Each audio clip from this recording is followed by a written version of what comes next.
Hello दोस्तों, बहुत बहुत स्वागत है कौशल स्टडी पॉइंट पर।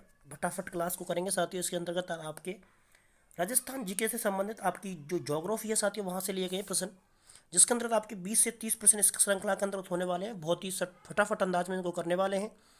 तो जिन साथियों ने चैनल को सब्सक्राइब नहीं किया वो साथी चैनल को सब्सक्राइब कर लें और बेल आइकन को प्रेस कर लें और टेलीग्राम चैनल को जरूर ज्वाइन कर लें, जिस पर आपको बहुत ही इंपॉर्टेंट नोट्स मिल रहे हैं साथियों। सबसे पहला जो प्रश्न है वो किस प्रकार है साथियों कि राजस्थान राज्य का कुल क्षेत्रफल है लगभग कितने क्षेत्रफल है साथियों, तो 3,42,200। ठीक है, 3,42,000 वर्ग किलोमीटर के अंदाज से आपको याद रखना है। वर्ग किलोमीटर को आपको जरूर याद रखना है साथियों। यहाँ पे लास्ट में आपको बहुत बार कंफ्यूज किया गया है साथियों। बहुत अच्छे प्रश्न है जो रीट परीक्षा के अंतर्गत भी और आपके बीएसटीसी परीक्षा के अंतर्गत भी इनमें से 2 से 3 प्रश्न आ चुके हैं साथियों। तो अब आगामी रीट परीक्षा के अंतर्गत भी बहुत इंपॉर्टेंट प्रश्न ये होने वाले हैं साथियों। चलते हैं आगे। राजस्थान का क्षेत्रफल भारत के कुल भौगोलिक क्षेत्र का कितना प्रतिशत है साथियों, तो राजस्थान का जो क्षेत्रफल है वो 10.41% है भारत के क्षेत्रफल के प्रतिशत के अनुसार। राजस्थान का अक्षांशीय विस्तार कितना है, 23 डिग्री 3 मिनट से 30 डिग्री 12 मिनट। आपको अक्षांशीय विस्तार याद रखना है, इस प्रकार से आपको याद रख सकते हैं 23 डिग्री 3 मिनट से 30 डिग्री 12 मिनट तक। चौथा जो प्रश्न है, राजस्थान का देशांतरीय विस्तार कितना है, तो देशांतरीय विस्तार आपको याद रखना है कि 69 डिग्री 30 मिनट पूर्व से 78 डिग्री 17 मिनट पूर्व की ओर है साथियों। ठीक है, देशांतरीय विस्तार पूर्व की, और जो अक्षांशीय विस्तार है साथियों वो आपके उत्तर की तरफ होता है। राजस्थान का उत्तर से दक्षिण एवं पूर्व से पश्चिम का विस्तार क्रमशः है। तो आपको किस प्रकार से इसको याद रखने के बहुत बार बच्चे अभ्यर्थी गलती कर देते हैं इसके अंतर्गत। तो आपकी जो लंबाई जो ज़्यादा है वो साथियों पूर्व से पश्चिम की ओर है, क्योंकि आपका सबसे बड़ा जिला जो जैसलमेर है वो साथियों पश्चिम के अंतर्गत आता है। तो आपको जब यदि पूर्व से पश्चिम की बात की जाए तो उसकी लंबाई 869 किलोमीटर होगी साथियों, जब पूर्व से पश्चिम की बात करेंगे, क्योंकि पश्चिम के अंतर्गत के आपके रेगिस्तान पड़ता है साथियों। ठीक है, तो इस ट्रिक के माध्यम से आप इसको याद कर सकते हैं। उत्तर से दक्षिण की जो लंबाई है वो 826 किलोमीटर है साथियों। ठीक है, आगे चलते हैं। राजस्थान के बारे में कथन कौन सा असत्य सत्य, इसके बारे में बात कर लेते हैं। तो ये तो प्रश्न आप समझ चुके होंगे। उत्तर दक्षिण की अपेक्षा पूर्व पश्चिम विस्तार अधिक है, कौन सा एक सही है साथियों इसमें। उत्तर दक्षिण की अपेक्षा पूर्व पश्चिम विस्तार कम है। इसकी कुल स्थलीय सीमा 6,000 वर्ग किलोमीटर है। इसका अक्षांशीय विस्तार 7 डिग्री अक्षांश से अधिक नहीं है। तो इसमें राइट आंसर आपको इन दो ऑप्शन के अंतर्गत ढूंढना है। जो साथी इन पर कंफ्यूज हो रहे हैं वो एक बार जरूर देखें। उत्तर दक्षिण की अपेक्षा पूर्व पश्चिम विस्तार अधिक है और उत्तर दक्षिण की अपेक्षा पूर्व पश्चिम विस्तार कम है। देखिए साथियों, इसका जो राइट आंसर है वो 1 नंबर होगा साथियों, क्योंकि उत्तर दक्षिण की अपेक्षा पूर्व पश्चिम का जो विस्तार है वो बिल्कुल सही है साथियों। ठीक है, ना तो इसकी कुल स्तरीय सीमा इतनी है। तो ठीक है, तो इस प्रकार से इसका राइट आंसर ऑप्शन नंबर 1 हो जाएगा साथियों। ठीक है, आगे चलते हैं। राजस्थान की अंतर्राष्ट्रीय सीमा की लंबाई क्या है, राजस्थान अंतर्राष्ट्रीय सीमा की लंबाई 1,070 किलोमीटर, जो कि बीएसटीसी परीक्षा 2022 के अंतर्गत यानी कि परसों के दिन या 2-3 दिन पहले जो परीक्षा हुई उसके अंतर्गत आ चुका है साथियों। तो रीट के लिए भी एक सवाल यहाँ से बिल्कुल 100% बनने वाला है साथियों। केवल 10 मिनट की श्रृंखला में आप सभी साथी बने रहें। ठीक है साथियों, आगे चलते हैं। राजस्थान की अंतर्राष्ट्रीय सीमा पर 4 जिले जैसलमेर, आपको बिल्कुल याद रखना है, जैसलमेर, बाड़मेर, बीकानेर और गंगानगर, ये 4 जिले अंतर्राष्ट्रीय सीमा यानी कि पाकिस्तान के साथ अपनी सीमा है वो साझा करते हैं। इनमें सर्वाधिक लंबी सीमा किसकी लगती है, तो जैसलमेर की लगती है, और सबसे न्यूनतम जो सीमा लगती है वो आपके बीकानेर की लगती है साथियों, न्यूनतम सीमा। ठीक है, अधिकतम सीमा की बात की जाए तो जैसलमेर की लगती है। राजस्थान के पूर्व से पश्चिम तथा उत्तर से दक्षिण की चौड़ाई दर्शाने वाले दोनों रेखाएं किस जिले में एक दूसरे को काटती है, बहुत ही इंपॉर्टेंट क्वेश्चन है साथियों। यानी कि सकते हैं एक प्रकार से राजस्थान की दोनों जो रेखा हैं वो किस जिले में आकर काटती हैं, तो साथियों वो नागौर जिले के अंतर्गत आकर के एक दूसरे को काटती हैं, उत्तर दक्षिण और पूर्व पश्चिम को दर्शाने वाली रेखाएं साथियों। राजस्थान के जिस जिले की सीमा अंतर्राज्यीय और अंतर्राष्ट्रीय दोनों है साथियों वो आप समझ चुके हैं। गंगानगर जिला है जिसकी सीमा अंतर्राष्ट्रीय भी है और अंतर्राज्यीय भी। जैसलमेर भी सीमा अंतर्राज्यीय सीमा नहीं लगाता है, लेकिन गंगानगर है वो पंजाब के साथ अपनी सीमा साझा करता है साथियों। ठीक है, चलते हैं नीचे। कर्क रेखा राजस्थान के किन जिलों से होकर गुजरती है, तो कर्क रेखा बिल्कुल राजस्थान के दक्षिण से होकर गुजरती है। दक्षिण के अंदर बात करते हैं तो बांसवाड़ा और डूंगरपुर से होकर ये गुजरती है साथियों। कर्क रेखा को 2 बार पार करने वाली नदी की बहुत बार प्रश्न आ चुका है, माही नदी आपको समझ बताना इंपॉर्टेंट समझा।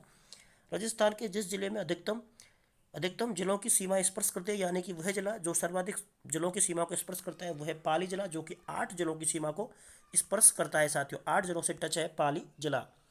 ठीक है, अगला प्रश्न चलते हैं। राजस्थान वह जिला जिसका भौगोलिक एवं सामाजिक वातावरण पर्यावरण तथा राजनीतिक सीमा उत्तर प्रदेश व मध्य प्रदेश से मिलती है।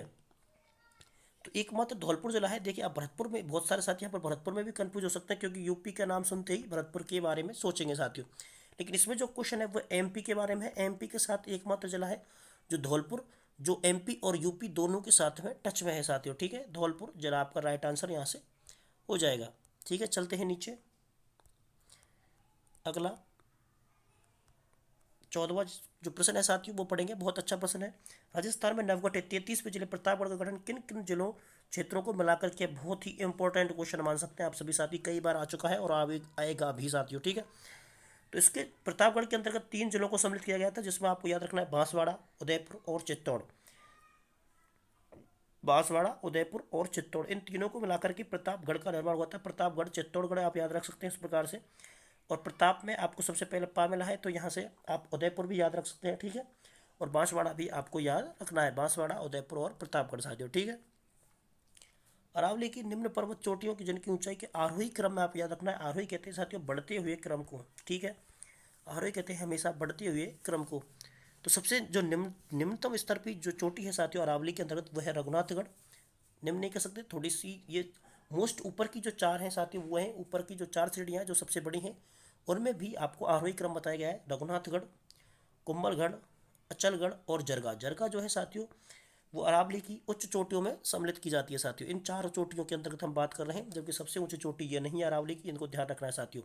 सबसे ऊंची चोटी ये नहीं है, लेकिन इन 4 चोटियों में सबसे ऊंची चोटी वो है जरगा।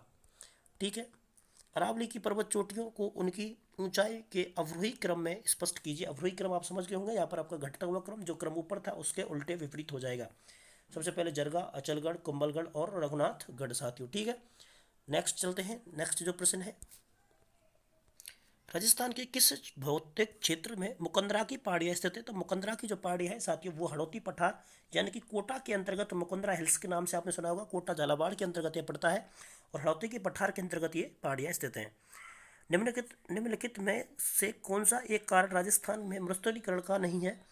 देखिए अतिचारण बिल्कुल कारण है, वनोन्मूलन कारण है, अनुचित मृदा व जल प्रबंधन ये भी एक बड़ा कारण है मरुस्थलीकरण के लिए, लेकिन शहरीकरण होना मरुस्थल का कारण नहीं है साथियों। ठीक है, छप्पन के मैदान राजस्थान के किस भाग में है? तो दक्षिणी भाग में छप्पन के मैदान स्थित है साथियों। ठीक है, आगे चलते हैं। जिस जिले में नेशनल वुड फॉसिल पार्क, जिसको साथियों आप समझ चुके होंगे, जैसलमेर जिले में स्थित है नेशनल वुड फॉसिल पार्क, जिसको 2 उपनामों से जाना जाता है। वो साथी जो जानते हैं वो बिल्कुल कमेंट करें, इसमें बताएं साथियों और किस किस नाम से इसको जाना जाता है। ठीक है, अगला क्वेश्चन, राजस्थान में स्थित थार मरुस्थल का कौन सा बालू का स्तूप का प्रकार नहीं है? तो राजस्थान के थार मरुस्थल में साथियों 3 प्रकार के पैराबोलिक, तारा और बरखान प्रकार का। बरखान जो प्रकार है साथियों वो सबसे तीव्र और सबसे खतरनाक माना जाता है साथियों। ठीक है, लेकिन जो जो बालू का स्तूप नहीं पाया जाता है वो घोरा और नहीं पाया जाता है साथियों। अरावली पर्वतमाला राजस्थान के कुल भूभाग का कितने प्रतिशत है? तो 9.1% है जो साथियों अरावली पर्वतमाला है राजस्थान के भूभाग का। ठीक है, अच्छे से आपको याद रखना है, बहुत इंपॉर्टेंट क्वेश्चन है। राजस्थान का कौन सा जिला हड़ौती के पठार में सम्मिलित नहीं है? तो हड़ौती के पठार में जो सम्मिलित है वो कोटा, बारा और झालावाड़ है, जबकि दौसा आपके इसमें सम्मिलित नहीं है। निम्नलिखित में से कौन सी नदी बेसिन राजस्थान की पूर्वी मैदान प्रदेश भाग की नहीं है? तो पूर्वी भाग की अपन बात कर रहे हैं, यानी कि आपके जयपुर से लेकर आपके भरतपुर तक साथ की जो नदियां बह रही हैं वो आपके पूर्वी भाग के अंतर्गत आती हैं। तो चंबल बेसिन, मध्य माही बेसिन और बनास बाणगंगा बेसिन। इसमें साथियों देखिए लूनी बेसिन जो है साथियों वो भी लूनी भी नदी आपकी अजमेर से निकलती है, तो ये भी पूरी भाग के अंतर्गत सम्मिलित होनी चाहिए। लेकिन इसके अंतर्गत जो सम्मिलित नहीं होनी चाहिए वो या तो मध्य माही बेसिन। इस पर भी आप सभी साथियों को कमेंट में आमंत्रित करता हूँ, जितने भी साथी वो कमेंट जरूर करें इसका राइट आंसर क्या होगा। ठीक है, अगला क्वेश्चन, राजस्थान में निम्नलिखित में से कौन सा एक बालू का स्तूप का प्रकार नहीं है? तो ठीक है, आपको पैराबोलिक, थली, थली तो साथियों बहुत बार पढ़ा है साथियों ने, लेकिन सीफ मैंने नहीं पढ़ा है, तो आप सभी साथी इस पर जरूर आंसर दें कि थली आंसर है वैसे इसका राइट। यदि आप सीप के बारे में जानते हैं तो सीप के लिए भी कमेंट करें कि सीप किस प्रकार के बालू का स्तूपों में सम्मिलित किया जाता है। राजस्थान स्थित थार का मरुस्थल किस अवशेष से बना जाता है? तो बहुत ही इंपॉर्टेंट क्वेश्चन है, कई बार आ चुका है साथियों। तो 33 सागर का ये अवशेष माना जाता है साथियों। ठीक है, अगला प्रश्न, राजस्थान में धरातलीय स्वरूपों के संबंध में कौन सा कथन गलत है? अरावली विश्व की प्राचीनतम वलित पर्वतमाला है, बिल्कुल सही बात है साथियों, सबसे प्राचीनतम वलित पर्वतमाला मानी जाती है। उत्तर पूर्वी मैदान सिंधु नदी द्वारा निर्मित मैदान भाग है। इस बात पर पीछे चर्चा करेंगे साथियों। अगले ऑप्शन की तरफ चलते हैं। पश्चिमी बालू का मैदान तैतीस सागर का अवशेष है। बिल्कुल सही बात है, तैतीस सागर का अभी पढ़ चुके हैं अपन। मरुस्थल भाग दक्षिण पूर्वी पठार है, वो गोंडवाना लैंड का विस्तारित भाग है। बिल्कुल सही है साथियों। तो उत्तर पूर्वी जो मैदान है वो सिंधु नदी का ना होकर साथियों गंगा और यमुना नदी के भागों से संबंधित है साथियों। ठीक है, बहुत बहुत धन्यवाद सभी साथियों का वीडियो के साथ जुड़ने के लिए। जितने साथी जुड़े वो अपने दोस्तों के साथ इस वीडियो को शेयर जरूर करें ताकि और अधिक लोग इसको देख सकें साथियों। बहुत बहुत धन्यवाद सभी साथियों का, धन्यवाद।